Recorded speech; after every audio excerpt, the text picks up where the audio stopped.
To my channel. మీరు ఎలా ఉన్నారు? నేనైతే చాలా బాగున్నాను.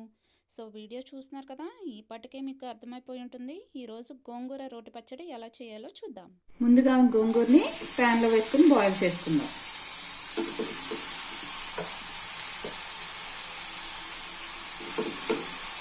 అలాగే దీంట్లో కొంచెం సాల్ట్ కూడా వేసేసుకోండి ఇప్పుడే.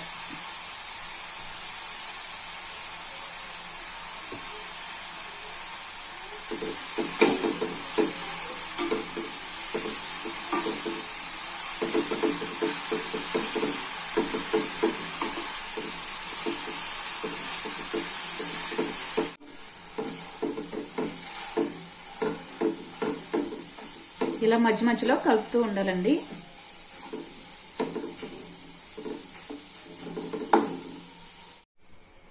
ఇలా బాయిల్ అయ్యేంత వరకు ఉంచుకొని స్టవ్ ఆఫ్ చేసుకుని పక్కన పెట్టుకోండి.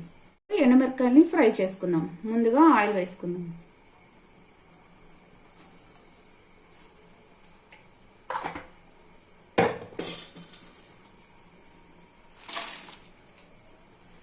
ఎండుమిరపకాయలు కూడా వేసుకుని ఫ్రై చేసుకుందాం. ఫ్లేమ్ సిమ్లో ఉండాలండి, లేకపోతే మాడిపోతాయి. సిమ్లో పెట్టి ఫ్రై చేసుకోవాలి. ఇలా వేగిన తర్వాత ఆఫ్ చేసుకుని దించేసుకోండి. ఇప్పుడు ఆ బాయిల్ చేసుకున్న గోంగూరని ఫ్రై చేసుకున్న ఎండుమిరపకాయల్ని మిక్సీ చేసుకుందాం. ముందుగా ఎండుమిరపకాయల్ని అలాగే కొంచెం సాల్ట్ వేసుకుని ఈ రెండింటిని మిక్సీ చేసుకుందాం. ఇలా గ్రైండ్ చేసుకున్నాక ఇప్పుడు గోంగూర కూడా వేసేసుకుందాం. గోంగూర కూడా వేసుకున్న తర్వాత గ్రైండ్ చేసుకుందాం. ఇలా గోంగూర వేసుకున్నాక గ్రైండ్ చేసుకోవాలండి, కానీ కచ్చా పచ్చాగానే చేసుకోవాలి, మెత్తగా చేసుకోకూడదు. ఇప్పుడు బౌల్లోకి తీసుకుందాం. ఇలా తిన్నా టేస్టీగానే ఉంటుందండి, కాకపోతే దీన్ని ఇంకొంచెం దీని టేస్ట్ పెంచడానికి ఒక ఐటెం చెప్తానండి. అది వేసుకుని దీంట్లో కలుపుకుని తింటే ఇంకా సూపర్ ఉంటుంది.